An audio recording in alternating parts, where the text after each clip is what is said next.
Hello students, आज की video में हम क्लास 9 की साइंस का chapter number 11 work and energy physics की लिस्ट में से काफ़ी इंपॉर्टेंट चैप्टर है ये। इस चैप्टर में काफ़ी सारे क्वेश्चंस दिए हुए हैं। आज की वीडियो में हम एनसीईआरटी एक्सरसाइज का क्वेश्चन नंबर 17 डिस्कस करने वाले हैं। तो अगर आप एनसीईआरटी का क्वेश्चन नंबर 17 अच्छे से समझना चाहते हैं तो आपको वीडियो को स्टार्टिंग से लास्ट तक देखना होगा। मेरा नाम तुषार भारद्वाज और ये आपका अपना favourite channel science world by Tushar sir. चलिए स्टार्ट करते हैं आज की वीडियो को एनसीईआरटी एक्सरसाइज क्वेश्चन नंबर 17 के साथ। सबसे पहले हम समझेंगे कि भाई क्वेश्चन में एक्चुअल क्या दिया हुआ है, क्या वो पूछना चाह रहा है। ठीक है, कैलकुलेट द वर्क रिक्वायर्ड, आपसे पूछा जा रहा है यहाँ पे कि भाई वर्क कैलकुलेट करना है आपको। ठीक है, required to stop a car, कोई मूविंग कार है जिसका मास कितना दिया हुआ है आपको 1500 किलोग्राम। जो चीज़ गिवन है उसको लिख लेते हैं साथ साथ। मास कितना दिया हुआ है 1500 किलोग्राम। ये जो कार है कितनी वेलोसिटी से चल रही है, moving at a velocity of 60 kilometre per hour. देखिए ये वेलोसिटी है, ये तो आप समझ गए होंगे, लेकिन यहां पर थोड़ा सा फोकस करना होगा कि कौन सी वेलोसिटी है, इनिशियल वेलोसिटी है या फाइनल वेलोसिटी है, ये आपको सोचना है। ठीक है, क्योंकि वेलोसिटी आपको मालूम है दो तरह की होती है, एक इनिशियल और एक फाइनल। इनिशियल वेलोसिटी के लिए सिंबल होता है u और फाइनल वेलोसिटी के लिए सिंबल होता है v। अब क्वेश्चन में देखिए क्या बोला जा रहा है, कैलकुलेट द वर्क, कितना वर्क होगा जब आप किसी मूविंग करती हुई कार को रोकना चाहते हैं। ठीक है, तो कोई कार है जो 1500 किलोग्राम की है, 1500 किलोग्राम की कार है और 60 की स्पीड से चल रही है ना। कितनी स्पीड से चल रही है, 60 की स्पीड से चल रही है, पर डायरेक्शन है इसलिए हम उसे क्या बोल रहे हैं, वेलोसिटी। स्पीड और वेलोसिटी में बहुत माइनर सा डिफरेंस होता है, और मतलब वेक्टर क्वांटिटी और स्केलर क्वांटिटी के बेस पे आप इसको समझ सकते हैं आसानी से। तो यहां पर बोला गया आपसे 1500 किलोग्राम की कोई कार है जो कितनी वेलोसिटी चल रही है 60 किलोमीटर पर आवर। तो उस चलती हुई कार को रोकने के लिए कितना वर्क की आपको नीड है, ये आपको फाइंड करना है। तो यहां पर लिख देते हैं उसको, work is equal to question mark, जो आपको फाइंड करना है। लेकिन अभी क्वेश्चन यहां पर बन रहा है कि हम इसको u कंसीडर करें या v, तो इसका सही आंसर है u। ये क्या है हमारे पास, इनिशियल वेलोसिटी। भाई जब आप कार को रोक देंगे तो फाइनल वेलोसिटी तो जीरो हो जाएगी ना, तो एक तरीके से आपको v दिया हुआ है 0 और u ये भी आपको बताया जा रहा है 60 किलोमीटर पर आवर। ठीक है, लेकिन मैंने आपको पहले भी बहुत सारी वीडियोस में बताया है कि जब भी हम न्यूमेरिकल्स करते हैं ना, तो उसमें ऐसा यूनिट हमें लेके चलनी होती है, और वेलोसिटी के लिए आपको क्या यूज करनी चाहिए यूनिट, मीटर पर सेकंड। तो सबसे पहले हम क्या करने वाले हैं, ये जो u आपको दिया हुआ है 60 किलोमीटर पर आवर, इसको हम चेंज करेंगे किसमें, मीटर पर सेकंड में। और चेंज करने का तरीका क्या होता है, 60 की मल्टीप्लाई 5/18 से करनी होगी। पर ऐसा क्यों, 1 किलोमीटर में कितने मीटर होते हैं, 1000 होते हैं, और डिवाइड बाय कितना, आवर्स दिया हुआ है, 1 घंटे में कितने सेकंड होते हैं 3600। तो 1000 डिवाइड बाय 3600 को जब आप सिंप्लीफाई करते हैं तो आंसर कितना आता है 5/18। तो 60 मल्टीप्लाई 5/18, जब आप इसको सिंप्लीफाई करते हैं तो यहां बन जाएगा आपके पास 6 3 जा 18 और 6 10 जा कितना 60। बाकी आप इसको मल्टीप्लाई कर दीजिए ऊपर, ये हो जाएगा आपका 50 और नीचे आ जाएगा 3। लेकिन अब ये जो आंसर निकला है ना हमारा, ये वेलोसिटी किस में मानी जाएगी, मीटर पर सेकंड में। ठीक है, तो ये तो हमने जो चीजें दी हुई थी उसको लिख लिया है, पहचान लिया है कि भाई कौन सी चीज क्या है और क्या हमें फाइंड करना है। क्या फाइंड करना है, वर्क फाइंड करना है कि 1500 किलोग्राम की कोई कार जो कितनी वेलोसिटी से चल रही है 50 डिवाइड बाय 3 मीटर पर सेकंड की स्पीड से चल रही है, जो अपने आप में क्या है, एक इनिशियल वेलोसिटी। जब आप उसको कार को रोकना चाह रहे हैं तो इसका मतलब v आपको 0 दिया हुआ है। ठीक है, क्योंकि फाइनल वेलोसिटी क्या होती है v और इनिशियल क्या होती है u। लेकिन अब ऐसा कौन सा फार्मूला है जिसको हमें यहां पर यूज करना चाहिए, उसको लिख लेते हैं। Work is equal to change in kinetic energy. Work is equal to change in kinetic energy. अब काइनेटिक एनर्जी का फॉर्मूला क्या होता है, इसको भी लिख लेते हैं, हाफ एम वी स्क्वायर या फिर half M U square. Difference क्या है दोनों में, ये फाइनल फॉर्म के लिए और ये इनिशियल फॉर्म के लिए, क्योंकि यहां पे इनिशियल वेलोसिटी आ रहा है ना, इसीलिए। तो वर्क अगर आपसे पूछा गया है तो आप अगर change in kinetic energy solve कर लेते हैं तो वही आपका क्या होगा, वर्क। ठीक है, अब चेंज इन काइनेटिक एनर्जी निकालने के लिए फॉर्मूला क्या है, हाफ एम वी स्क्वायर और हाफ एम यू स्क्वायर। ठीक है, सबसे पहले हम निकालेंगे यहां पर,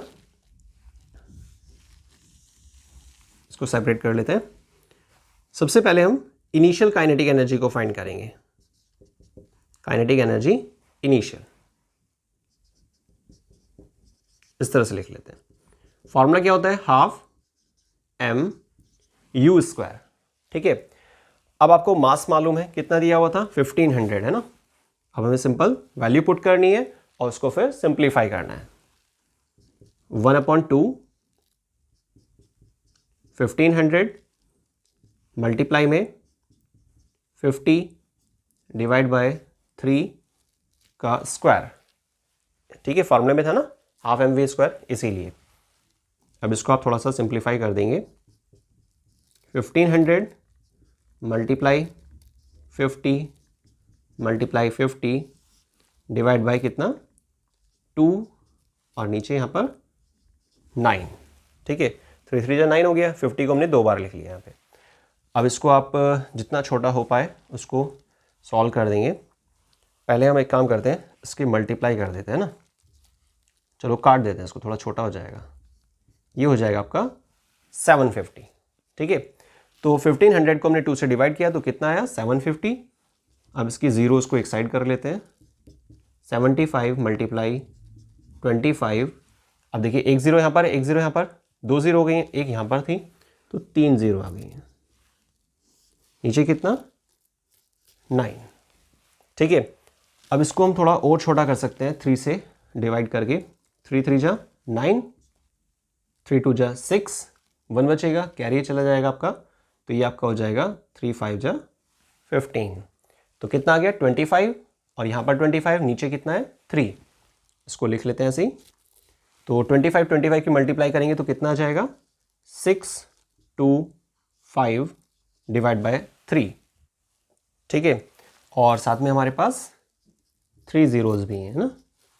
अब देखिए हमें क्या करना है, 6 to 5 को डिवाइड करना है 3 से, है ना। तो सिंपल बात है, पहले तो आ गया कितना, 2, 3 2 जा 6 होता है। अब आपको मालूम है 25 पर हम 3 को चलाते हैं तो कितना आता है, 3 8 जा 24। लेकिन आगे के स्टेप में हमने सेकंड स्टेप में क्या किया, 2 डिजिट को लिया ना, इसलिए बीच में क्या लगाना होगा, 0 को। तो 3 8 जा 24। ठीक है, अभी कितना बच रहा है, 1 बच रहा है। डेसिमल लगाएंगे और कितना हो जाएगा, 0। डेसिमल लगा के हम 0 ले लेते हैं, पता है आपको। तो अभी हमें 10 पर 3 को हैंडल करना है, तो कितना आ जाएगा, 3 3 जा 9। तो डेसिमल के बाद है ना, एक प्लेस तक आप निकालना बहुत है। तो 208.3 मल्टीप्लाई में कितना, 1000। और जब आप इसको जीरोस को इस्तेमाल करेंगे तो शिफ्टिंग हो जाएगी, है ना। कितने पे शिफ्टिंग हो जाएगी, यहाँ पर लिख लेते हैं हम इसको, 208.3। अब देखिए ये 10/3 था तो 1 बचता रहेगा और 3 3 आता रहेगा बार बार, तो इसलिए हम इसको 3 बार 3 लिख देंगे। क्योंकि जो हमारी डेसिमल था ना वो 8 के बाद था, हमने 3 को 3 बार क्यों यूज़ किया, क्योंकि यहाँ पर 3 जीरो हमें शिफ्ट करनी पड़ रही है ना। ज़्यादा करते हैं तो आप इसको एक बार और लिख सकते हैं, क्योंकि 3 तो रिपीट हो रहा है बार बार। तो हमारा आंसर कितना बन जाएगा, 208.333। डेसिमल लगाना है, फिर आपको पॉइंट लगाना है और फिर से 3।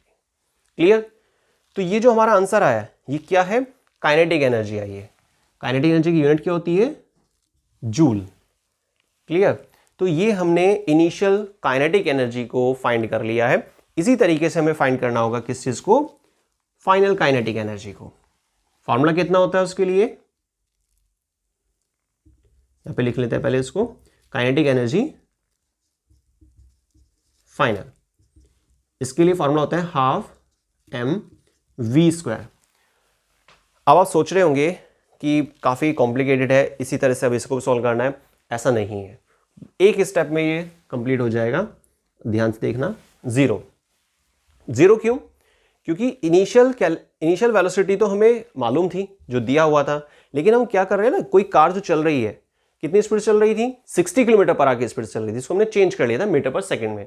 आगे चलकर हम उस कार को रोकने जा रहे हैं, इसका मतलब फाइनल वेलोसिटी तो जीरो हो जाएगी, इनिशियल वेलोसिटी गिवन थी। तो इसी वजह से जब आप इस फार्मूले के अंदर v की वैल्यू को जीरो रखेंगे तो टोटल हमारे पास कितनी एनर्जी बन जाएगी यहाँ पे, जीरो, है ना, क्योंकि जीरो की मल्टीप्लाई किसी में भी करते हैं जीरो ही आ जाता है। तो फाइनल हमारे पास काइनेटिक एनर्जी जीरो हो गई है। अब आपको मालूम है हमें क्या फाइंड करना था, चेंज इन काइनेटिक एनर्जी। अब आपको क्या करना होगा, यहाँ पे लिखना है ऐसे, work is equal to change in kinetic energy. और चेंज इन काइनेटिक एनर्जी का फॉर्मूला क्या होता है, वैसे मैक्सिमम केस में क्या करते हैं ना, फाइनल एनर्जी माइनस इनिशियल, लेकिन हमें थोड़ा ये भी देखना होता है कि ज्यादा कहां पर, ज्यादा काइनेटिक एनर्जी में से कम काइनेटिक एनर्जी को रिड्यूस करना होता है। अब ज्यादा कहां पर है हमारे पास, इनिशियल, तो यहां पर आज से लिख देंगे initial kinetic energy minus final kinetic energy. ठीक है, इनिशियल कितना था हमारे पास, 208,333.3 माइनस जीरो, तो कुल मिला के हमारा जो आंसर आएगा वो कितना हो जाएगा, 208,333.3। ये वर्क निकाला है ना आपने, यूनिट क्या लगाएंगे हम इसमें, जूल। इसका मतलब ये हुआ कि कोई कार जिसका वजन कितना था, मास कितना था, 1500 किलोग्राम, तो 1500 किलोग्राम की कोई कार है जो 60 किलोमीटर पर आवर की स्पीड से चल रही है ना, और कितना वर्क लगेगा, कितना वर्क होगा उस कार को रोकने में। ठीक है, ये आपको फाइंड करना था, जो इस क्वेश्चन के जरिए आपको समझाने की कोशिश की गई है। सबसे पहले तो आपको क्वेश्चन क्लियर करना है कि क्वेश्चन में क्या कहना चाह रहा है। मैं आपको फिर से समझाता हूं, एक बार रिवाइज कर लेते हैं कि कोई कार है 1500 किलोग्राम की, 60 की स्पीड से चल रही है, 60 किलोमीटर पर आवर की स्पीड से चल रही है, तो ऐसी कार को रोकने के लिए कितना वर्क होगा, ये आपको फाइंड करना है। ठीक, अब वर्क के लिए फॉर्मूला हमने क्या यूज किया, चेंज इन काइनेटिक एनर्जी। इसका मतलब पहले हमें काइनेटिक एनर्जी फाइंड करनी होगी। पहले तो ये क्या करेंगे ना, अब जो दिया हुआ है उसको लिखेंगे, जो फाइंड करना है उसको लिखेंगे, कुछ चेंज वगैरह करना पड़ रहा है, जैसे यहाँ पर यूनिट्स की वजह से हमें चेंज करना पड़ा, तो वो काम करेंगे। नेक्स्ट फिर फार्मूला लिखेंगे, फार्मूले को फिर यूज करेंगे। काइनेटिक एनर्जी का फार्मूला क्या होता है, हाफ mv² और हाफ mu²। v तो जीरो हो गया, तो काइनेटिक एनर्जी फाइनल वाली तो खत्म हो गई है, लेकिन इनिशियल वाली हमें कैलकुलेट करनी पड़ी। और कितना आंसर है हमारा, ये सब है ना, 208,333, डेसिमल लगाना है फिर 3, जूल में आंसर आया, क्योंकि काइनेटिक एनर्जी यूनिट क्या होती है, जूल होती है ना, वर्क की भी जूल होती है। तो यहाँ पर वर्क लिखकर दिखाएंगे आप, माइनस को लिखेंगे और आगे जीरो दिखाएंगे, फाइनल आंसर लिख देंगे। तो क्वेश्चन नंबर 17 क्लास 9th का फिजिक्स का जो चैप्टर है वर्क एंड एनर्जी, एनसीईआरटी के अकॉर्डिंग चैप्टर नंबर 11 है ये। तो इसके एनसीईआरटी की जो एक्सरसाइज क्वेश्चन है, काफी इंपॉर्टेंट क्वेश्चन दिए हुए हैं इसमें, तो उसमें से क्वेश्चन नंबर 17 को हमने आज के वीडियो में क्लियर किया। तो आई थिंक आपको क्वेश्चन नंबर 17 में क्या पूछा गया है, किस तरीके से सॉल्व करना है, ये बहुत अच्छे से क्लियर हो गया होगा। क्वेश्चन नंबर 17 आपको बहुत अच्छे से क्लियर हो गया तो वीडियो को लाइक जरूर कीजिएगा, अपने सभी फ्रेंड्स तक वीडियो को शेयर कीजिए। चैनल को सब्सक्राइब नहीं किया है तो प्लीज़ चैनल को सब्सक्राइब कीजिए। रीज़न बहुत सिंपल है, इसी तरह का quality content science word by Tushar sir channel पर रेगुलर अपलोड होता है। कोशिश की जाती है हर वीडियो में क्वालिटी को और ज़्यादा इम्प्रूव करने की और टॉपिक की डेप्थ को बढ़ाने की, जिससे कि आपके पास सही नॉलेज पहुंच सके। मिलते हैं नेक्स्ट वीडियो में साइंस के एक नए टॉपिक के साथ। थैंक्स। वीडियो को स्टार्टिंग से लास्ट तक देखने के लिए बहुत बहुत धन्यवाद। जुड़े रहिए science word by Tushar sir channel के साथ। थैंक्स।